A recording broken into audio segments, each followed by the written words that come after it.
Assalamualaikum warahmatullahi wabarakatuh.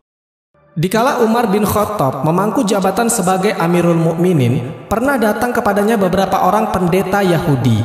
Mereka berkata kepada Khalifah, "Hai Khalifah Umar, Anda adalah pemegang kekuasaan sesudah Muhammad dan sahabatnya Abu Bakar. Kami hendak menanyakan beberapa masalah penting kepada Anda. Jika Anda dapat memberi jawaban kepada kami, barulah kami mau mengerti bahwa Islam merupakan agama yang benar dan Muhammad benar-benar seorang nabi. Sebaliknya, jika Anda tidak bisa memberikan jawaban, berarti agama Islam itu batil dan Muhammad bukan seorang nabi. Silakan bertanya tentang apa saja yang kalian inginkan," sahut Khalifah Umar. "Jelaskan kepada kami tentang induk kunci atau gembok mengancing langit. Apakah itu?" tanya pendeta-pendeta itu. "Terangkan kepada kami tentang adanya sebuah kuburan yang berjalan bersama penghuninya. Apakah itu? Tunjukkan kepada kami tentang suatu makhluk yang dapat memberi peringatan kepada bangsanya, tetapi ia bukan manusia dan bukan pula jin. Terangkan kepada kami tentang 5 jenis makhluk yang dapat berjalan di permukaan bumi, tetapi makhluk-makhluk itu tidak dilahirkan dari kandungan ibu atau induknya. Beritahukan kepada kami apa yang dikatakan oleh burung puyuh di saat mereka sedang berkicau. Lalu, apakah yang dikatakan oleh ayam jantan dikala ia sedang berkokok? Apakah yang dikatakan oleh kuda di saat ia sedang meringkik? Apakah yang dikatakan oleh katak di waktu ia sedang bersuara?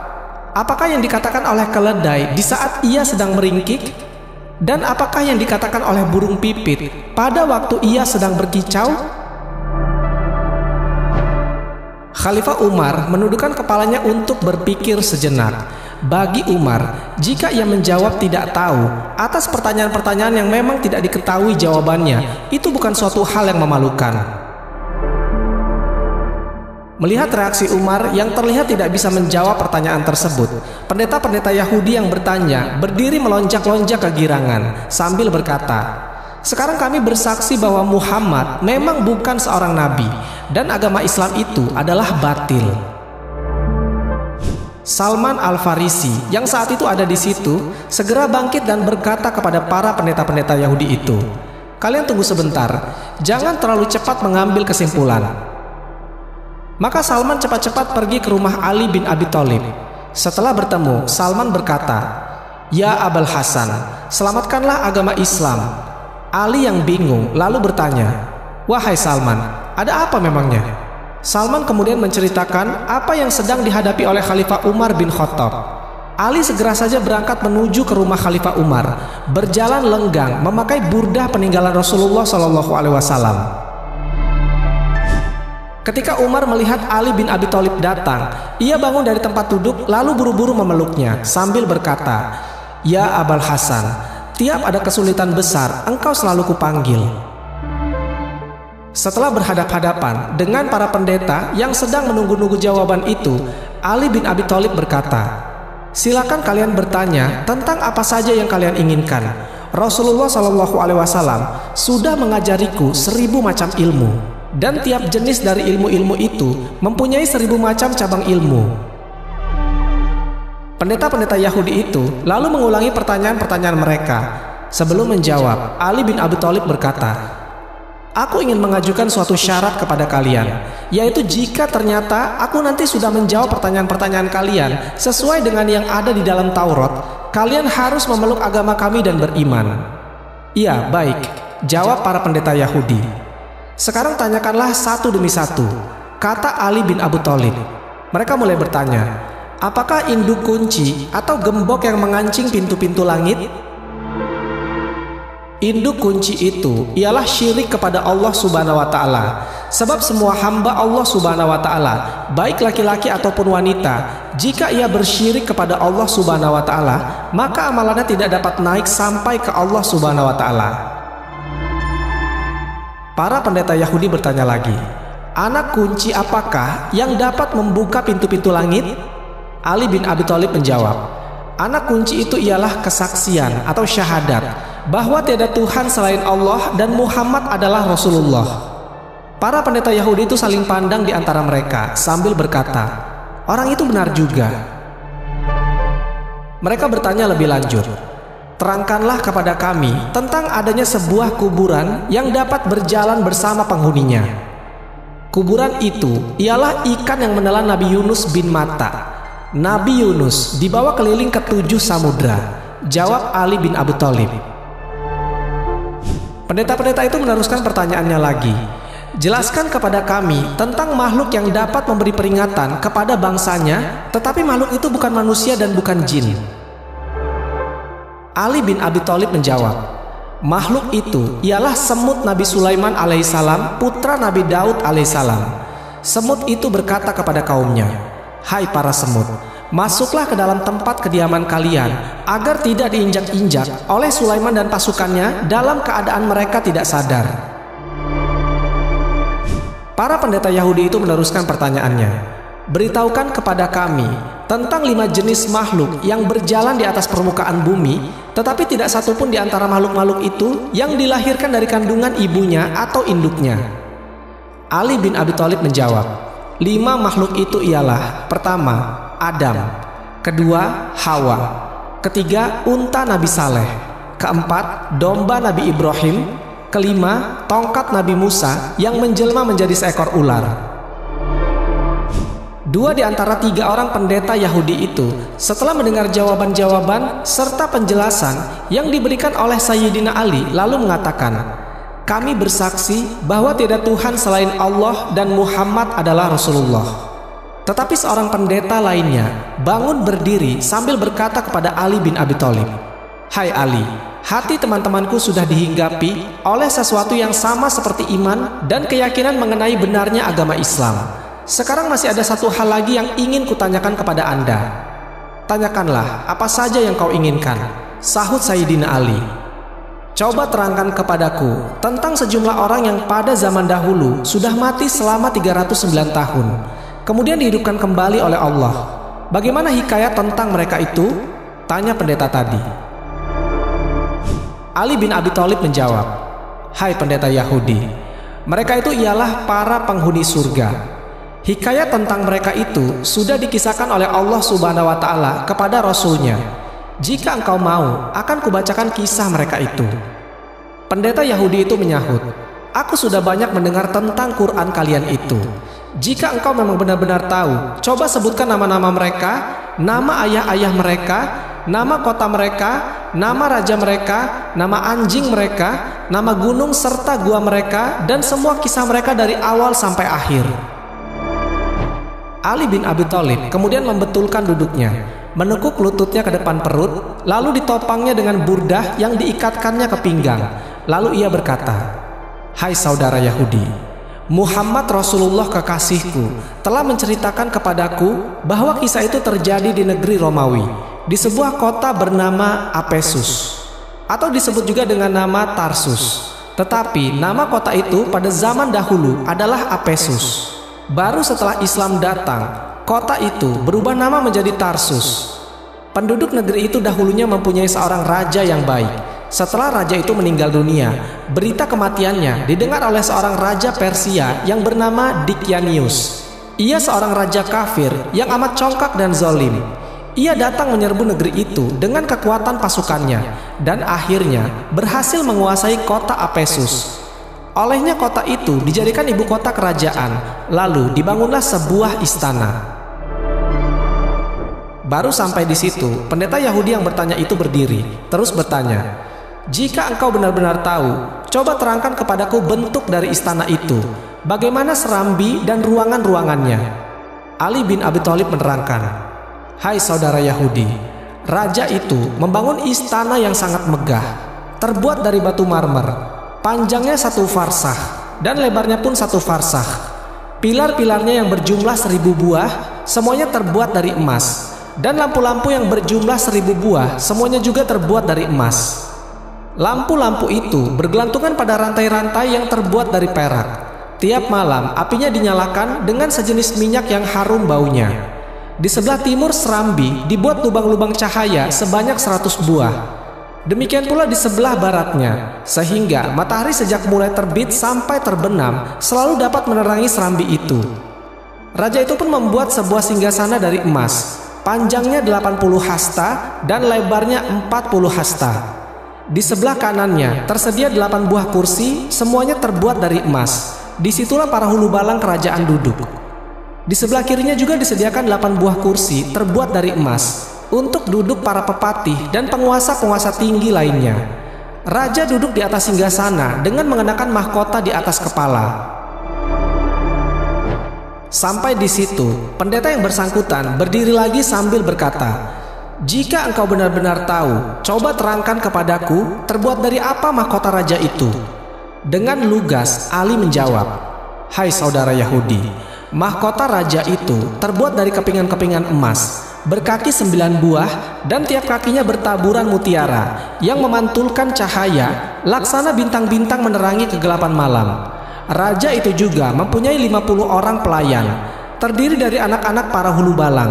Semuanya memakai selempang dan baju sutra berwarna merah. Celana mereka juga terbuat dari sutra berwarna hijau. Semuanya dihias dengan gelang-gelang kaki yang sangat indah. Masing-masing diberi tongkat terbuat dari emas. Mereka harus berdiri di belakang raja. Selain mereka, raja juga mengangkat 6 orang terdiri dari anak-anak para cendekiawan untuk dijadikan menteri-menteri atau pembantu-pembantunya. Raja tidak mengambil suatu keputusan apapun tanpa berunding terlebih dahulu dengan mereka. 6 orang pembantu itu selalu berada di kanan kiri raja. 3 orang berdiri di sebelah kanan dan yang 3 orang lainnya berdiri di sebelah kiri. Pendeta yang bertanya itu berdiri lagi, lalu berkata, "Hai Ali, jika yang kau katakan itu benar, coba sebutkan nama 6 orang yang menjadi pembantu-pembantu raja itu." Menanggapi hal itu, Ali langsung menjawab, "Kekasihku Muhammad Rasulullah menceritakan kepadaku bahwa 3 orang yang berdiri di sebelah kanan raja masing-masing bernama Tamlika, Miksalmina, dan Mikaslimina. Adapun 3 orang pembantunya yang berdiri di sebelah kiri masing-masing bernama Martelius, Kasitius, dan Sidemius. Raja selalu berunding dengan mereka mengenai segala urusan. Tiap hari setelah raja duduk dalam serambi istana yang dikerumuni oleh semua hulu balang dan para punggawa, masuklah 3 orang pelayan menghadap raja. Seorang di antaranya membawa piala emas penuh berisi wewangian murni. Seorang lagi membawa piala perak penuh berisi air sari bunga. Sedang yang seorang lagi membawa seekor burung. Orang yang membawa burung ini kemudian mengeluarkan suara isyarat. Lalu burung itu terbang di atas piala yang berisi air sari bunga. Burung itu berkecimpung di dalamnya. Dan setelah itu, ia mengibas-ngibaskan sayap serta bulunya, sampai sari-sari bunga itu habis dipercikan ke semua tempat di sekitarnya. Kemudian si pembawa burung tadi mengeluarkan suara isyarat lagi. Burung itu terbang pula, lalu hinggap di atas piala yang berisi wewangian murni sambil berkecimpung di dalamnya. Burung itu mengibas-ngibaskan sayap dan bulunya sampai wewangian murni yang ada di dalam piala itu habis, dipercikan ke tempat di sekitarnya. Pembawa burung itu memberi isyarat suara lagi. Burung itu lalu terbang dan hinggap di atas mahkota raja sambil membentangkan kedua sayap yang harum semerbak di atas kepala raja. Demikianlah raja itu berada di atas singgasana kekuasaannya selama 30 tahun. Selama itu, ia tidak pernah diserang penyakit apapun, tidak pernah merasa pusing kepala, sakit perut, demam, berliur, berludah, ataupun beringus. Setelah sang raja merasa diri sedemikian kuat dan sehat, ia mulai congkak, durhaka, dan zolim. Ia mengaku-ngaku diri sebagai Tuhan dan tidak mau lagi mengakui adanya Allah. Raja itu kemudian memanggil orang-orang terkemuka dari rakyatnya. Barang siapa yang taat dan patuh kepadanya diberi pakaian dan berbagai macam hadiah lainnya. Tetapi barang siapa yang tidak mau taat atau tidak bersedia mengikuti kemauannya, ia akan segera dibunuh. Oleh sebab itu, semua orang terpaksa mengiyakan kemauannya. Dalam masa yang cukup lama, semua orang patuh kepada raja itu sampai ia disembah dan dipuja. Mereka tidak lagi memuja dan menyembah Allah Subhanahu wa Ta'ala. Pada suatu hari perayaan ulang tahunnya, raja sedang duduk di atas singgasana mengenakan mahkota di atas kepala. Tiba-tiba masuklah seorang hulu balang memberitahu bahwa ada bala tentara asing masuk menyerbu ke dalam wilayah kerajaannya dengan maksud hendak melancarkan peperangan terhadap raja. Demikian sedih dan bingungnya raja itu, sampai tanpa disadari, mahkota yang sedang dipakainya jatuh dari kepala. Kemudian raja itu sendiri jatuh terpelanting dari atas singgasana. Salah seorang pembantu yang berdiri di sebelah kanan, seorang cerdas yang bernama Tamlika, memperhatikan keadaan sang raja sambil berpikir keras. Ia berpikir, lalu berkata di dalam hati, kalau Dicanius itu benar-benar Tuhan, sebagaimana menurut pengakuannya, tentu ia tidak akan sedih, tidak tidur, tidak buang air kecil ataupun buang air besar. Tapi Dicanius melakukan semua itu. 6 orang pembantu raja itu tiap hari selalu mengadakan pertemuan di tempat salah seorang dari mereka secara bergiliran. Pada suatu hari, tibalah giliran Tamlika menerima kunjungan 5 orang temannya. Mereka berkumpul di rumah Tamlika untuk makan dan minum. Tetapi Tamlika sendiri tidak ikut makan dan minum. Teman-temannya bertanya, "Hai Tamlika, mengapa engkau tidak mau makan dan tidak mau minum?" Tamlika menjawab, "Teman-teman, hatiku sedang dirisaukan oleh sesuatu yang membuatku tidak ingin makan dan tidak ingin minum, bahkan juga tidak ingin tidur." Teman-temannya bertanya, "Apakah yang merisaukan hatimu, hai Tamlika?" Tamlika menjawab sambil bercerita. Dia bilang, "Sudah lama aku memikirkan soal langit. Aku lalu bertanya pada diriku sendiri, siapakah yang mengangkatnya ke atas sebagai atap, yang senantiasa aman dan terpelihara, tanpa gantungan dari atas dan tanpa tiang yang menopangnya dari bawah? Siapakah yang menjalankan matahari dan bulan di langit itu? Siapakah yang menghias langit itu dengan bintang-bintang bertaburan? Kemudian kupikir juga bumi ini, siapakah yang membentang dan menghamparkannya di cakrawala? Siapakah yang menahannya dengan gunung-gunung raksasa agar tidak goyah, tidak goncang dan tidak miring? Aku juga lama sekali memikirkan diriku sendiri. Siapakah yang mengeluarkan aku sebagai bayi dari perut ibuku? Siapakah yang memelihara hidupku dan memberi makan kepadaku?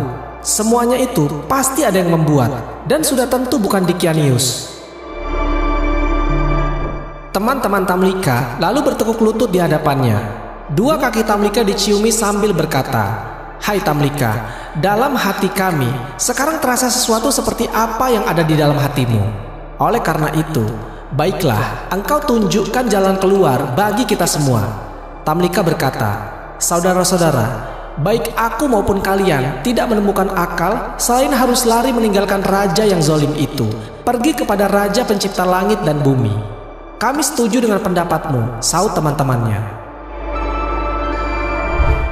Tamlika lalu berdiri, terus beranjak pergi untuk menjual buah kurma, dan akhirnya berhasil mendapatkan uang sebanyak 3 dirham. Uang itu kemudian diselipkan dalam kantong baju, lalu berangkat berkendaraan kuda bersama-sama dengan 5 orang temannya. Setelah berjalan 3 mil jauhnya dari kota, Tamlika berkata kepada teman-temannya, "Saudara-saudara, kita sekarang sudah terlepas dari raja dunia dan dari kekuasaannya. Sekarang turunlah kalian dari kuda, dan marilah kita berjalan kaki. Mudah-mudahan Allah Subhanahu wa Ta'ala akan memudahkan urusan kita, serta memberikan jalan keluar yang terbaik." Mereka turun dari kudanya masing-masing, lalu berjalan kaki sejauh 7 farsah, sampai kaki mereka bengkak berdarah karena tidak biasa berjalan kaki sejauh itu. Tiba-tiba datanglah seorang penggembala menyambut mereka. Kepada penggembala itu mereka bertanya, "Hai penggembala, apakah engkau mempunyai air minum atau susu?" Si penggembala menjawab, "Aku mempunyai semua yang kalian inginkan. Tetapi kulihat wajah kalian semuanya seperti kaum bangsawan. Aku menduga kalian itu pasti melarikan diri. Coba beritahukan kepadaku bagaimana cerita perjalanan kalian itu." Mereka menjawab, "Ah, susahnya orang ini. Kami sudah memeluk suatu agama. Kami tidak boleh berdusta. Apakah kami akan selamat jika kami mengatakan yang sebenarnya?" Si penggembala menjawab, "Ya, kujamin itu." Tamlika dan teman-temannya lalu menceritakan semua yang terjadi pada diri mereka. Mendengar cerita mereka, penggembala itu segera bertekuk lutut di depan mereka dan sambil menciumi kaki mereka, dia berkata, "Dalam hatiku sekarang terasa sesuatu seperti yang ada di dalam hati kalian. Kalian berhenti sajalah dulu di sini. Aku hendak mengembalikan kambing-kambing itu kepada pemiliknya. Nanti aku akan segera kembali lagi kepada kalian." Tamlika bersama teman-temannya berhenti. Penggembala itu segera pergi untuk mengembalikan kambing-kambing gembalaannya. Tak lama kemudian, ia datang lagi berjalan kaki, diikuti oleh seekor anjing miliknya. Belum selesai Ali bercerita, pendeta Yahudi itu memotong pembicaraan dengan berkata, "Wahai Ali, jika engkau benar-benar tahu, coba sebutkan apa warna anjing itu dan siapakah nama anjing itu." Ali menjawab, "Wahai saudara-saudara Yahudi, anjing itu berwarna kehitam-hitaman dan bernama Kitmir." Ketika 6 orang pelarian itu melihat seekor anjing, masing-masing saling berkata kepada temannya, "Kita khawatir kalau anjing itu nantinya akan membongkar rahasia kita." Mereka minta kepada penggembala supaya anjing itu dihalau saja dengan batu. Anjing itu melihat kepada Tamlika dan teman-temannya, lalu duduk di atas 2 kaki belakang, menggeliat dan mengucapkan kata-kata dengan lancar dan jelas sekali. "Hai orang-orang, mengapa kalian hendak mengusirku? Padahal aku ini bersaksi tidak Tuhan selain Allah. Tidak ada sekutu apapun baginya. Biarlah aku menjaga kalian dari musuh. Dan dengan berbuat demikian, aku mendekatkan diriku kepada Allah." Anjing itu akhirnya dibiarkan saja. Mereka lalu pergi. Penggembala tadi mengajak mereka naik ke sebuah bukit, lalu bersama mereka mendekati sebuah gua. Pendeta Yahudi yang menanyakan kisah itu bangun lagi dari tempat duduknya sambil berkata, "Apakah nama gunung itu dan apakah nama gua itu?" Ali kemudian menjelaskan, "Gunung itu bernama Naglus dan nama gua itu adalah Washir, atau disebut juga dengan nama Kheram." Ali bin Abi Thalib meneruskan ceritanya. Secara tiba-tiba di depan gua itu tumbuh pepohonan berbuah dan memancur mata air deras sekali. Mereka makan buah-buahan dan minum air yang tersedia di tempat itu.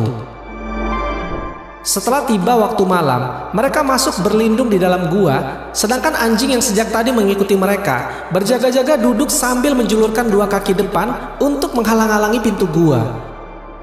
Kemudian Allah Subhanahu wa Ta'ala memerintahkan malaikat maut supaya mencabut nyawa mereka. Kepada masing-masing orang dari mereka, Allah Subhanahu wa Ta'ala mewakilkan 2 malaikat untuk membalik-balikan tubuh mereka dari kanan ke kiri.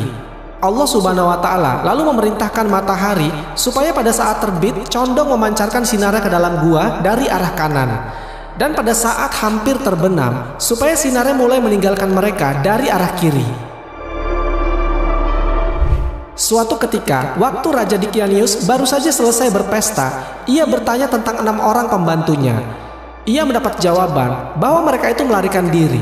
Raja Dikianius sangat gusar. Bersama 80.000 pasukan berkuda, ia cepat-cepat berangkat menyusuri jejak 6 orang pembantu yang melarikan diri tersebut. Ia naik ke atas bukit, kemudian mendekati gua. Ia melihat 6 orang pembantunya yang melarikan diri itu sedang tidur berbaring di dalam gua. Ia tidak ragu-ragu dan memastikan bahwa 6 orang itu benar-benar sedang tidur. Kepada para pengikutnya, ia berkata, "Kalau aku hendak menghukum mereka, tidak akan kujatuhkan hukuman yang lebih berat dari perbuatan mereka yang telah menyiksa diri mereka sendiri di dalam gua. Panggillah tukang-tukang batu supaya mereka segera datang kemari." Setelah tukang-tukang batu itu tiba, mereka diperintahkan menutup rapat pintu gua dengan batu-batu dan jish. Setelah selesai dikerjakan, raja berkata kepada para pengikutnya, "Katakanlah kepada mereka yang ada di dalam gua, kalau benar-benar mereka itu tidak berdusta, supaya minta tolong kepada Tuhan mereka yang ada di langit, agar mereka dikeluarkan dari tempat itu." Dalam gua tertutup rapat itu, mereka tinggal selama 309 tahun. Setelah masa yang amat panjang itu lewat, Allah Subhanahu wa Ta'ala mengembalikan lagi nyawa mereka. Pada saat matahari sudah mulai memancarkan sinar, mereka merasa seakan-akan baru tidur hanya sebentar saja. Yang seorang berkata kepada yang lainnya, "Malam tadi kami lupa beribadah kepada Allah. Mari kita pergi ke mata air." Setelah mereka berada di luar gua, tiba-tiba mereka lihat mata air itu sudah mengering kembali, dan pepohonan yang ada pun sudah menjadi kering semuanya. Allah Subhanahu wa Ta'ala membuat mereka mulai merasa lapar. Mereka saling bertanya, "Siapakah di antara kita ini yang sanggup dan bersedia berangkat ke kota membawa uang untuk bisa mendapatkan makanan? Tetapi yang akan pergi ke kota nanti supaya hati-hati benar. Jangan sampai membeli makanan yang dimasak dengan lemak babi." Tamlika kemudian berkata, "Hai saudara-saudara, aku sajalah yang berangkat untuk mendapatkan makanan. Tetapi, hai penggembala, berikanlah bajumu kepadaku dan ambillah bajuku ini." Setelah Tamlika memakai baju penggembala, ia berangkat menuju ke kota. Sepanjang jalan, ia melewati tempat-tempat yang sama sekali belum pernah dikenalnya, melalui jalan-jalan yang belum pernah diketahuinya. Setibanya di dekat pintu gerbang kota, ia melihat bendera hijau berkibar di angkasa bertuliskan, "Tiada Tuhan selain Allah dan Isa adalah Roh Allah." Tamlika berhenti sejenak memandang bendera itu sambil mengusap-usap mata, lalu berkata dalam hatinya, "Kusangka aku ini masih tidur." Setelah agak lama memandang dan mengamat-ngamati bendera, ia meneruskan perjalanan memasuki kota. Dilihatnya banyak orang yang sedang membaca Injil. Ia berpapasan dengan orang-orang yang belum pernah dikenalnya.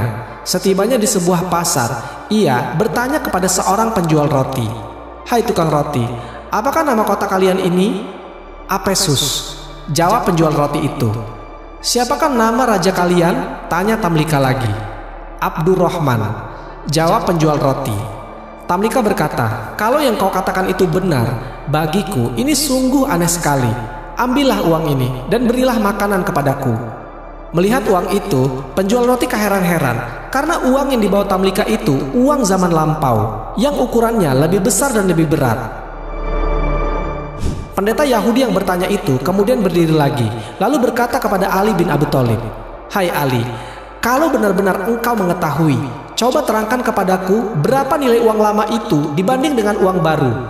Ali mengatakan, uang yang dibawa oleh Tamlika dibanding dengan uang yang baru ialah tiap dirham lama sama dengan 10 dan 2/3 dirham baru. Ali kemudian melanjutkan ceritanya. Penjual roti lalu berkata kepada Tamlika, "Aduhai, alangkah beruntungnya aku, rupanya engkau baru menemukan harta karun. Berikan sisa uang itu kepadaku, kalau tidak engkau akan kuhadapkan kepada raja." Tamlika menjawab, "Aku tidak menemukan harta karun. Uang ini kudapat 3 hari yang lalu dari hasil penjualan buah kurma seharga 3 dirham. Aku kemudian meninggalkan kota karena orang-orang semuanya menyembah Dikyanius." Penjual roti itu marah lalu berkata, "Apakah setelah engkau menemukan harta karun masih juga tidak rela menyerahkan sisa uangmu itu kepadaku? Lagi pula, engkau telah menyebut-nyebut seorang raja durhaka yang mengaku diri sebagai Tuhan, padahal raja itu sudah mati lebih dari 300 tahun yang silam. Apakah dengan begitu engkau hendak memperolok-olok aku?" Tamlika lalu ditangkap, kemudian dibawa pergi menghadap raja. Raja yang baru ini seorang yang dapat berpikir dan bersikap adil. Raja bertanya kepada orang-orang yang membawa Tamlika, "Bagaimana cerita tentang orang ini?" "Dia menemukan harta karun," jawab orang-orang yang membawanya. Raja bertanya kepada Tamlika, "Engkau tak perlu takut. Nabi Isa alaihissalam memerintahkan supaya kami hanya memungut 1/5 saja dari harta karun itu. Serahkanlah yang 1/5 itu kepadaku, dan selanjutnya engkau akan selamat."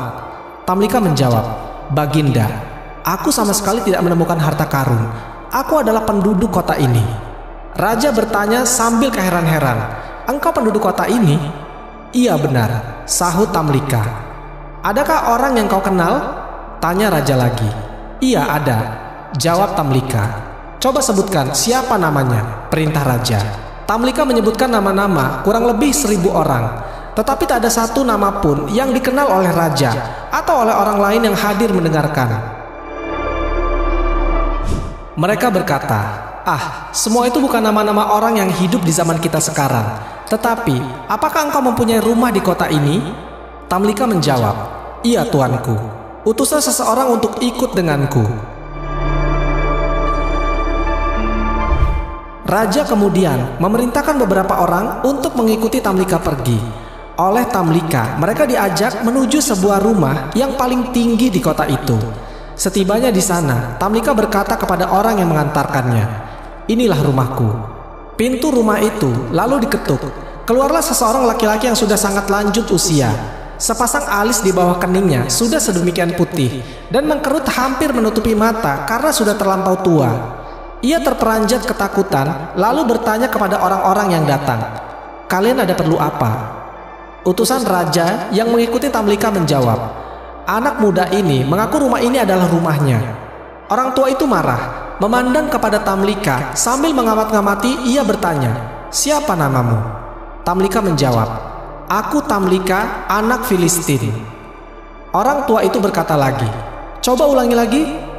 Tamlika menyebut lagi namanya. Tiba-tiba orang tua itu bertekuk lutut di depan kaki Tamlika sambil berucap, "Ini adalah datukku.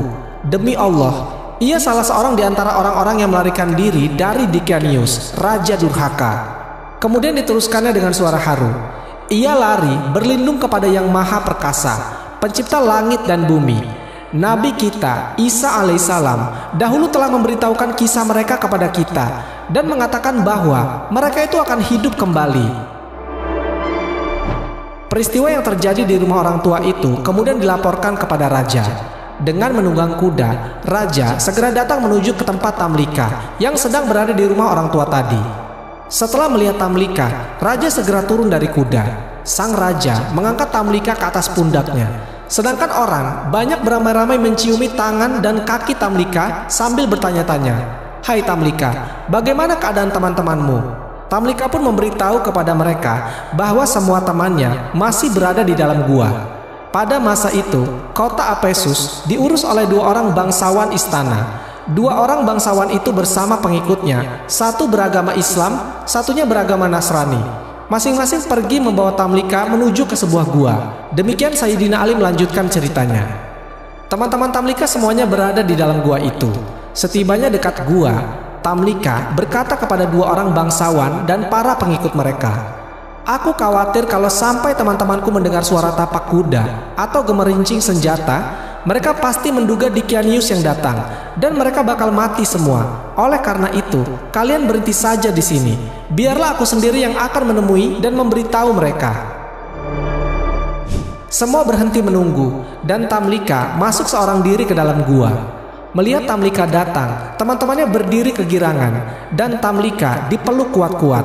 Teman-temannya berkata pada Tamlika, "Puji dan syukur bagi Allah yang telah menyelamatkan dirimu dari Dicanius." Tamlika menjawab, "Ada urusan apa dengan Dicanius? Tahukah kalian sudah berapa lamakah kita tinggal di sini?" Mereka menjawab, "Kami tinggal sehari atau beberapa hari saja." "Tidak," sangkal Tamlika. "Kalian sudah tinggal di sini selama 309 tahun. Dicanius sudah lama meninggal dunia.